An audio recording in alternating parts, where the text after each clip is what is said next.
Picked it up and was able to score those 2 knockdowns late in the fight. Hey Anthony, can we pass the mic around to the media? I feel like I woke up on the 12th, like the lights turned on, like, I started thinking about everything, like, I feel like I took up the last like 3-4 rounds, wasn't throwing no punches. I'm like, what the fuck am I doing, bro? Like, my corner, Mark always said, let your hands go. And I held back. I feel like in the 12th round, it was something like, I'm saying, like a light just hit, it just sparked my head, like, fucker, let your hands go, man. I started thinking about my son, his long camp, 5 months. I'm like, man, I gotta turn this bitch up. And, we did that, so. Why exactly were you fighting a little bit, I'm right here. Do I need Other people want to hear it. Why exactly were you fighting so, I guess lethargically, not letting your hands go, so to speak? Your corner was trying to get you to like throw your hands more. Like, what was actually the problem? Was it too long of a layoff? Too long for training camp? Like, what was kind of the problem? No, it was none of that.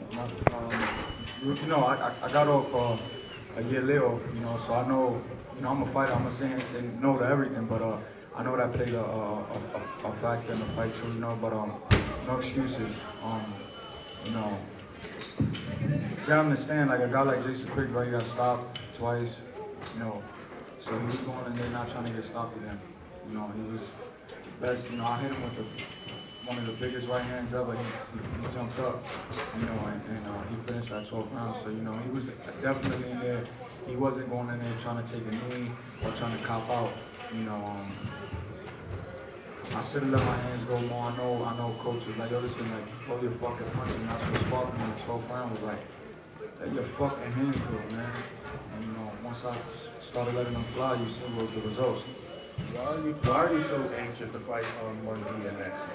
I feel like that's the biggest fight right now. I want him in October, in the big house, Madison Square Garden. I know that that's a fight that everybody wants to see. We definitely want Munguia next for sure. I want that motherfucker. He's Mexican. I'm Puerto Rican. I got the man here. One of the best promoter in the business right now, man. So, I know he's gonna make it happen for us. Real quick, you said, right. I asked you one word to describe your opponent at the press conference, and you called him a clown. Because you said he's been laughing at you, he's been smirking, he's not been taking him really seriously when you were talking to him. Did he surprise you at all tonight with how much he had and how he came at you? Because you said you were just gonna walk through him and just toss him around, beat the shit out of him, that's what you said. Yeah, for sure. At the end of the day, he's a fighter. I seen him in the back after the fight, and I told him he's a warrior. I know he's a warrior. He got that Irish blood in him. Like I said, a lot of fighters, man, everybody that since the amateurs, like, they always fought me different. They always had that spark in them to want to beat me. They could have fucking got knocked out their last 2 fights, and then when they stepped on me, it's like a switch. So I take my hat off to him. He's a warrior. He definitely did some numbers there, man. So I seen him in the back. I congratulated him. And I told him thank you for taking the fight, but he's definitely a warrior. This question's for both of you. Ideally, where would the next fight be for both of you? I think we had a great start tonight. He hasn't boxed for over a year, and this place was completely sold out. The atmosphere was tremendous. Munguia brings a big crowd as well. Like Edgar said, I'd love to do it in the main room here. I think he can fill it up. It also fills up probably Vegas, LA, but I think it's a conversation with the zone. They love the fight. Everybody loves the fight. There's other options. I think Gennady Golovkin, also in the big room, is a tremendous fight. Billy Joe Saunders from the UK, but he needs probably a comeback fight first. There's loads of fights, John Ryder, but I think the fights that fill the big room are Munguia and Gennady Golovkin. And Edgar, you talking about fighting in Puerto Rico. Is it Puerto Rico or New York next for you, ideally? Definitely, we were talking about that, trying to get a fight in Puerto Rico. But listen, man, if Munguia fight the land, if we can make it happen, that's the fight we want. I think we gotta make it happen right now. Like, this is the year to make it happen. Puerto Rico versus Mexico. You know, he's a banger, I'm a banger. I definitely got the rust off. You know, I'm back with my old team. You know, so we gonna pick up from that 12th round. We picking it up from there on. Like that's how we're gonna fight from round 1 to round 12 from now. You know, so I just had to shake it up. You know, and get the job done. Congratulations. Edgar, first of all, I want to say congratulations. Second of all, like, for example, like in the sport of football, when you come in as a rookie, they say that the game is fast, and then as they gradually go on along, the game gets slower for them. You showed a lot of poise tonight when you were cutting the ring off and picking your shots. Do you feel that in the ring things are getting slower for you, and you're getting more adapted to being an elite boxer?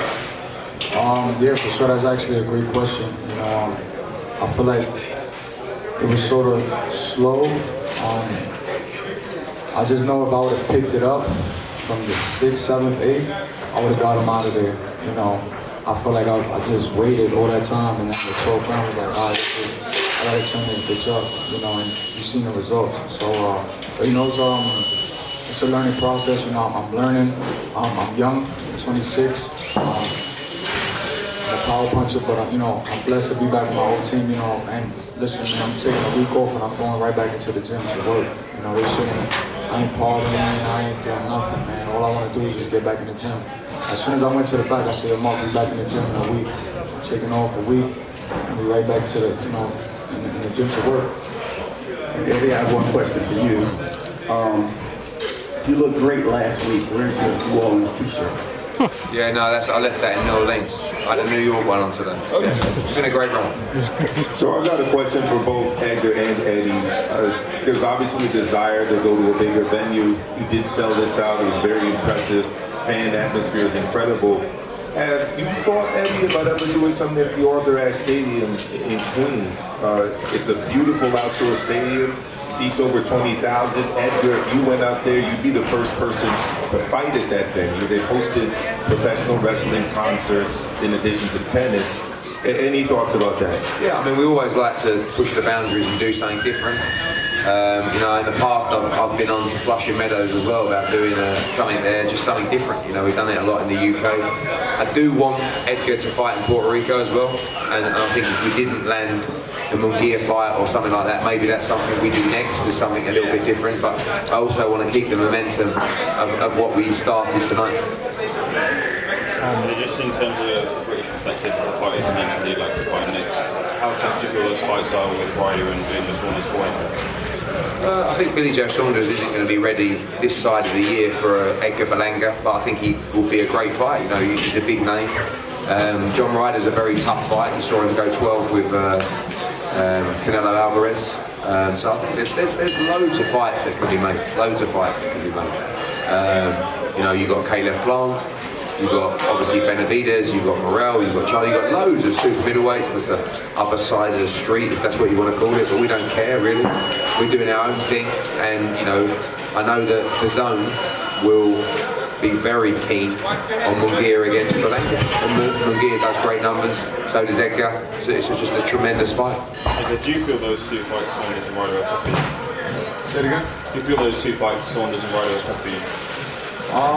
They're great fighters, you know what I'm saying? So I know for a fact, like, at that level, right, they're gonna come to fight, you know what I'm saying? I feel like the Triple G's gonna stay, you know, they're gonna come to fight, you know.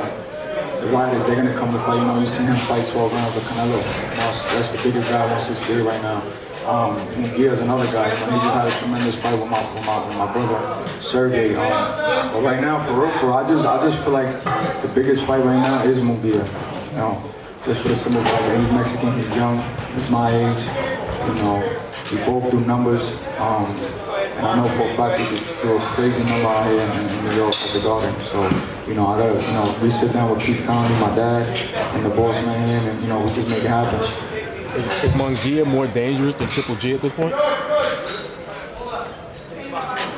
Well, both of them. Right now, you know, I'm upset, you know, people are like, yo, why you upset? I'm like, I know I should have got him out of there. But I'm happy because now I know where I left off, you know, you know, with the aggressive. That 12th round was amazing, and I know that's who I am. Like him right there, like that guy is me. That's me. Let your fucking hands go. You know, push the fight, kill. You know, and obviously you've seen the results of that. You know, I almost got him out of there. So, you know, from right there we're gonna take over. Eddie and Edgar. Oscar De La Hoya's tweeted, "Lonesome Eddie, you couldn't deliver Edgar Berlanga to Canelo and now you want to throw Munguia's name out there. Good luck with that." Does that worry you? I know you say that DAZN like that fight, but... Oscar De La Hoya works for DAZN. So he's a fucking complete idiot, to be honest with you, because his job is to put on good fights for DAZN. And he hasn't really done that with Jaime Munguia, has he? I mean, it's probably the worst managed career I've ever seen in the history of boxing, Jaime Munguia. His opponent list has been awful, other than Derevyanchenko recently, who I know is your friend, but he's also a faded fighter. So what I'll do with Oscar De La Hoya is I'll speak to his bosses, and I'll come back to him. Edgar, your thoughts? Oscar gotta, you know, he gotta shut his mouth, man. You know, this is the best in the business. People don't understand, like, Eddie came from the UK. From the UK, he came from another side of the fucking world. He came to the US and took over, you know what I'm saying? And he's taking it over so rapidly. So, you know, De La Hoya is a crazy guy, man. He told one day he's your friend, the next day he want to talk shit about you. You know what I'm saying? Obviously, you seen what happened with Canelo. Yeah, we was talking Canelo, but you seen what happened with Canelo. He signed a 3-5 deal with BBC. So, you know, he's on another network now. You know, so now I was like, all right, you know, what the fuck we gonna do? So we got guys like Munguia, guys like Golovkin, guys like John Ryder that we can make happen quickly. Do you feel like Oscar's being bitter towards you? Yeah, man. Like, come on, I had to sit down with him right before, you know what I'm saying, with Eddie. You know, he's a guy, he's just, Twitter finger, man. You know, he just want to just type his ass off. So just chill, man, relax. But happy with Eddie? Huh? Happy being with Eddie? Oh, of course, man. Like the love that you guys gave me, you know, the fight week, you know, the amount of attention, the build up for this fight was amazing, bro. You know what I'm saying? And I'm gonna back my promoter, you know, whether, you know, who likes it or not. This is the guy. You know, and we definitely gonna make something happen big after this fight. You know, I left the mark. You know, 12th round. From there on, bro, I swear to God, man, on my Lord and Savior Jesus Christ, I'm up from 12th round. I'm picking up from that round, and it's game time. Like these guys are gonna be in trouble for sure. Both of you guys. Was Jason Kiki the best opponent you faced so far? No. Where does he rank? I feel like my toughest fight was Gulo because of the way he fought. You know, he's a tough fighter, he came forward, took a good punch, but you know, he just had a specific game plan. You know, and I was just, you know, to move around. You know, he was real fidgety moving around, but you know, I take my hat off to him. He's a great fighter. You know, he stuck in there, especially in that 12th round. He got hit with some fucking big shots. You know, I broke his nose with a jab. I broke his orbital bone with a jab. So, you know, I'm just happy, you know, that I can leave off from the 12th round and we can just get back in the gym in a week, man. Oscar De La Hoya's been talking about me. It's great. Don't forget, my following is probably 80% English. So if Oscar De La Hoya can help my profile over here, it's fantastic. I just hope that, I hope he's going to be okay. So Edgar, this was your first fight under the Matchroom umbrella. You've obviously fought here before at the theater, but this is your first fight under Matchroom. First, could you talk now a little bit about being a Matchroom fighter? Y la segunda pregunta que tengo para ti es, ¿qué tiene que decir, qué mensaje tiene para tu gente boricua aquí en Nueva York y también en la isla? Did you say something you didn't want me to hear? I asked them to give a message for his New York fans and also the Puerto Rican fans on the island. No, yo quiero, gracias a los fanáticos míos de Puerto Rico, Nueva York y Latinoamérica, entiende mucho, como estaba soportándome mucho, ¿me entiendes? Y Boricua, like, it's my island, you know, and I love my people, you know, they come out for me. And it sounds big, you know, we gonna make something happen for sure. You know, el grupo mío, you know what I'm saying? Mark, my team, my dad, Alex, you know, Asa Big, my wife that, you know, stuck through this 6 months at camp, man. I was in Florida, she was in New York. You know, my mom, you know, she stuck through it too, you know, so, man. ¿Y tu primera pelea con Matt? Johnny, my man Johnny. ¿Y tu primera pelea con Matt? ¿Qué opinas? No, en mi primer pelea con Matching fue bueno, ¿me entiendes? Y estoy muy feliz. Estoy firmado ahora con Edgar Hearn y estamos arriba ya. Vamos a pelear ahora mismo, vamos a pelear una pelea grande allá, aquí en Nueva York. Si no, Nueva York, en Puerto Rico. Congratulations on the victory. Just speak about what it was like just getting the support, not only from the Puerto Rican fan base, fellow Brooklynites, but just New York in a whole. This is what, maybe your third or fourth fight here, and it's another sellout. Just what does that mean to you? I'm just blessed, man, and I want to thank my Lord and Savior, Jesus Christ, man. Like, I got closer with God, and I just want to thank Him for just keeping me grounded. I want to thank my fans, Without them, this wouldn't be happening, you know what I'm saying? So fighters gotta understand that you gotta give the fans the credit, man, because they're the ones that's working their ass off to buy these tickets, bringing their family, probably taking off days off work, flying in, paying for flights. So, without the fans, none of this will happen, so all the credit, man, like not all the credit, but like most of the credit goes to the fans. Without that, man, this shit wouldn't be nothing, So I'm just happy, man, to be a year back. Not a lot of people could do that, and we definitely sell out.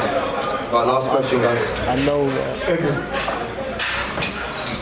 you're looked at as probably, you're not even a prospect anymore, but the best Puerto Rican fighter out there. Is there any pressure carrying that mantle, Cotto, Trinidad, Benitez?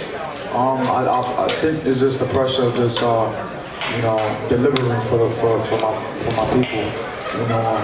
It's a tough stretch for me because I caught my first 16 fights, first round knockouts, and I went the distance. So, it's a little tough for me right now because, people's expecting something, a KO or a knockout or a TKO,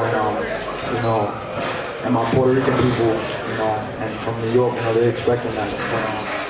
Listen, man, I'm just excited to be here, under the promotion. We got the victory, that's all that matters. We ended the fight amazing, and I just got to pick up from that. I know you guys keep talking about Munguia, but would in Triple G make more sense? He has a bigger profile. Yeah, with Triple G's a much bigger name. But it's just whether he fights again. Is he more dangerous than Munguia? He punches harder.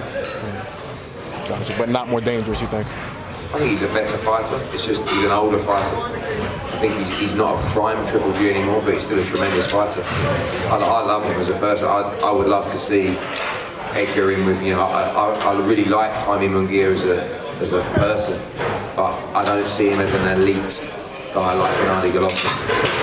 For the resume, and obviously the fan base, Gennady Golovkin's boxed in the Garden many times, but it all depends if he wants to fight him.